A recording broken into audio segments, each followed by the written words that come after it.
Bonjour, j'espère que vous allez bien. Aujourd'hui, on va étudier comment simuler un système asservi en utilisant Isis Proteus. On va étudier un exemple du deuxième ordre en boucle ouverte, en boucle fermée. Puis, on va aborder la réponse à un échelon en boucle ouverte, en boucle fermée, en utilisant un correcteur proportionnel et un correcteur proportionnel intégral. On passe maintenant à l'interface Isis Proteus.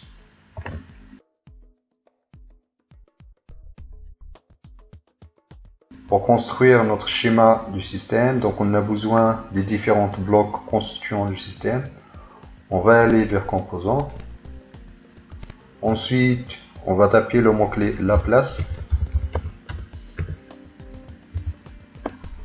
Donc comme vous voyez ici, donc il y a un design du bloc du système. Donc on trouve des systèmes du premier ordre et des systèmes du deuxième ordre. Vous trouverez également du correcteur, les différents correcteurs, proportion intégrale, proportionnelle, du correcteur PID. Et vous trouverez également des opérations arithmétiques, comme la multiplication, la division, la soustraction. Donc par exemple ici, vous tapez 2. Donc ici, on a les blocs du deuxième ordre. Par exemple, ici, on a un comportement d'un filtre passe-haut, deuxième ordre, passe-bande du deuxième ordre, un comportement passe-bas du deuxième ordre avec un gain. Par exemple, ici, on tape ADD, additionneur, donc on a un bloc d'additionneur. Tapez SAB, donc il y a un soustracteur. Donc pour construire notre montage, on a besoin d'un système de deuxième ordre. Donc on tape 2. Voilà, on ajoute. On a besoin d'un soustracteur, SAB. Voilà. Donc on trace notre schéma ici.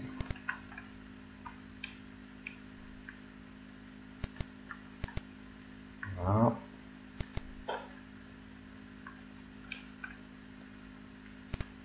Donc en premier temps, on va tracer le diagramme de bord de la fonction du transfert. Donc on va ajouter un signal à l'entrée, Vin, un sonde à la sortie Vout.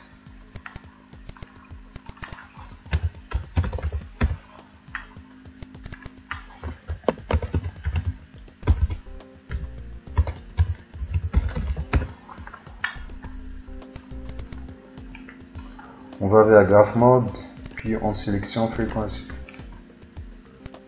Voilà. Donc maintenant, on va passer aux paramètres du bloc. Donc on a un gain statique égal à 1. Donc on a un coefficient d'amortissement égal à 0,7. On peut commencer par un coefficient égal à 0, égal à 1. Donc, normal et fréquencé, en fait ça c'est la pulsation normalisée. Donc 2 fois pi, donc 3,14 fois la fréquence. On va utiliser une fréquence égale à 100 Hz. Puis on clique sur OK. Donc ça c'est un fil du deuxième ordre avec une fréquence de coupure égale à 100 Hz. Donc là on configure la figure. Donc on utilise l'entrée comme référence. On utilise une plage de fréquence entre 10, par exemple 1 Hz. Et 1 kHz. Et on clique sur OK. Donc on ajoute la sortie. Et OK. Puis on lance la simulation. Voilà. On maximise la courbe. Donc on va aller chercher la fréquence de coupure à moins 6 dB. Donc moins 6, on a une fréquence égale à 100 Hz. En fait, pour un fil du deuxième ordre, donc la fréquence de coupure, on le mesure à moins 6 dB. Pour le premier ordre, on le mesure à moins 3 dB. Voilà. Maintenant, on va exciter notre système avec un échelon. Donc on va changer Vin, on va aller vers Pulse. Donc on va utiliser un échelon qui va commencer à 1 seconde. Ici on va mettre 1. avec une fréquence égale à 1 Hz. Voilà, on supprime celle-là, on ajoute une graphe analogique. Voilà. Donc la fréquence égale à 1 Hz, donc on affiche deux périodes. On affiche 2 secondes. Puis on ajoute l'entrée et la sortie.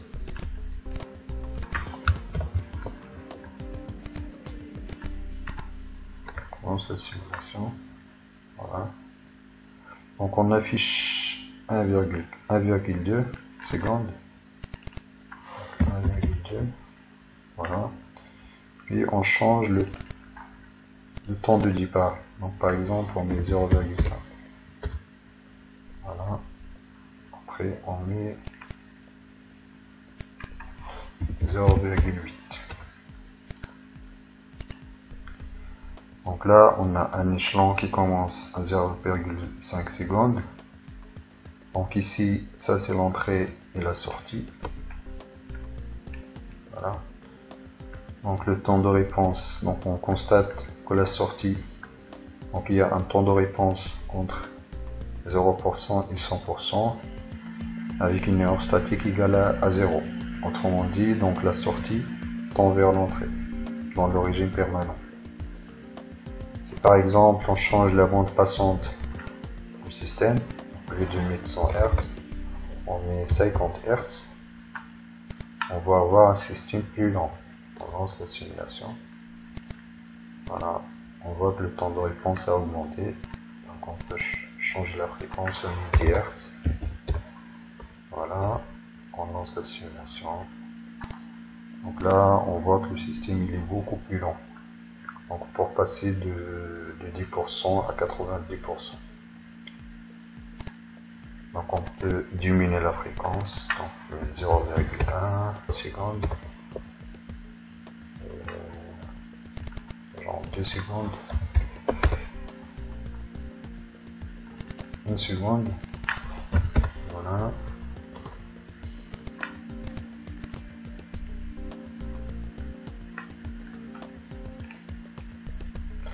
Maintenant, si on change le coefficient d'amortissement, si on a un coefficient inférieur à 0,7, genre 0,6, on va avoir le dépassement. Voilà, le dépassement. Si on a un coefficient égal à 0,1,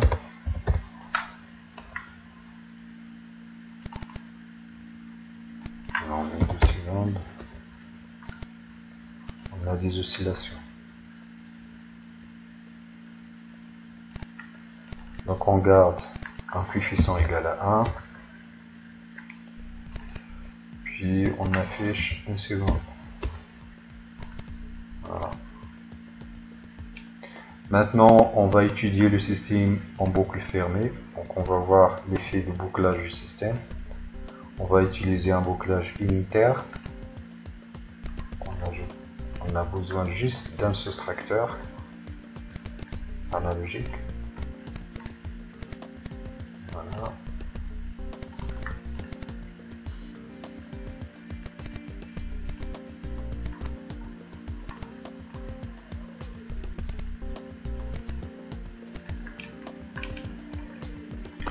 Donc ici, on va bien se rappeler de temps de réponse à 90%, 90,09. Donc on a un temps de réponse d'environ 0,56 secondes. Donc on lance la simulation. Voilà, ça c'est en boucle fermée. Donc déjà on constate dans le régime permanent, il y a un décalage entre la sortie et l'entrée. Donc il y a une erreur statique qui n'est pas nulle. Après on va voir pour le temps de réponse. Donc le temps de réponse à 90%, donc on va calculer 90% de 0,5. Donc on a en régime permanent, on a une amplitude égale à 0,5, donc 90% de 0,5, donc 0,45. On a un temps de réponse, donc 0,45.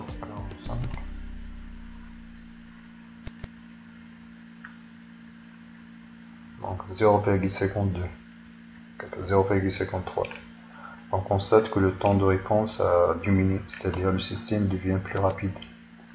Lorsqu'on fait le bouclage, donc on augmente la rapidité du système, mais on introduit une erreur statique.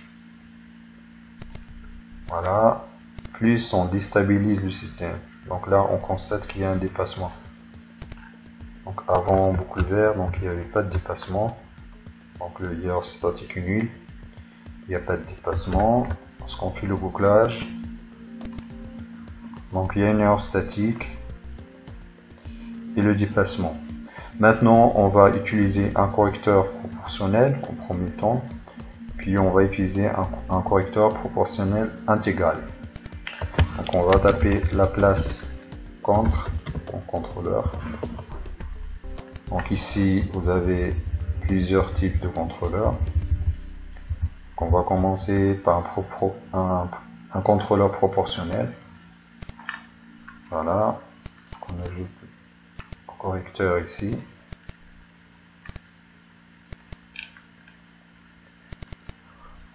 On va commencer avec un gain égal à, commence par un gain de 0,1, beaucoup plus faible.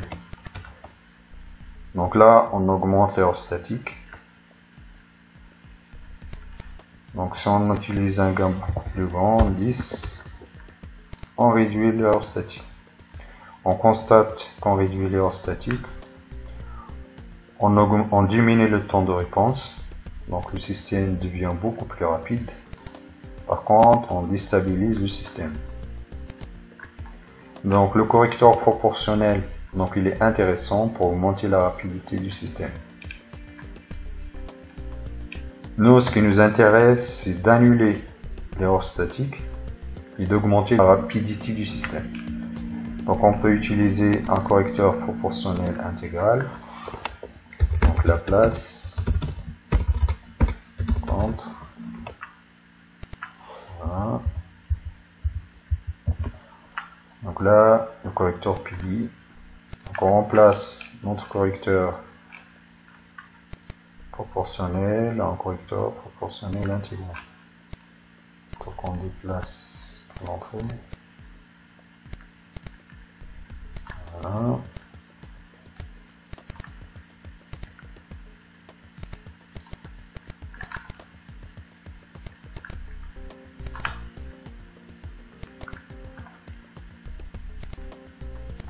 On configure le correcteur. Donc ici, on a une fréquence de 10.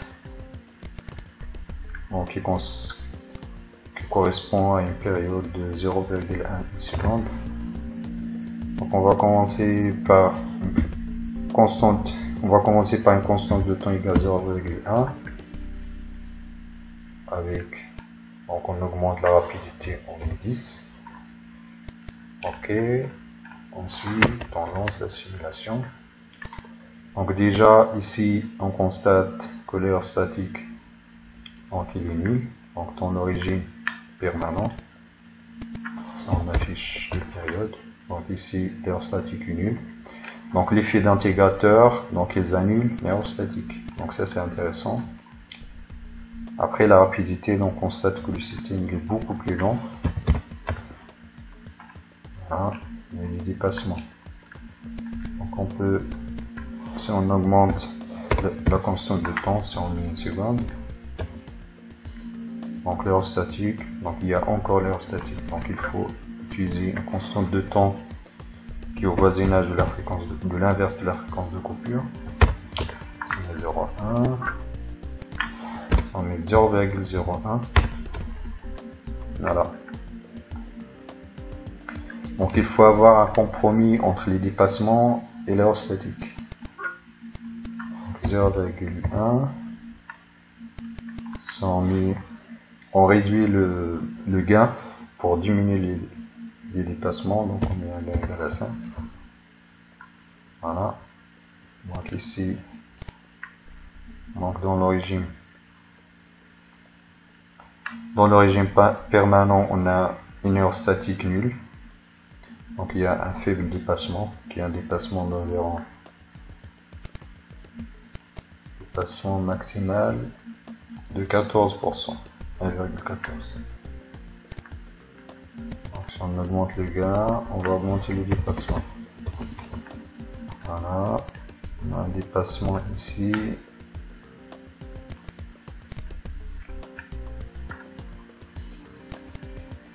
De 33%.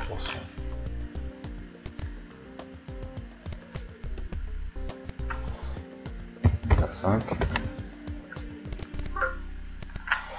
0,05. Voilà.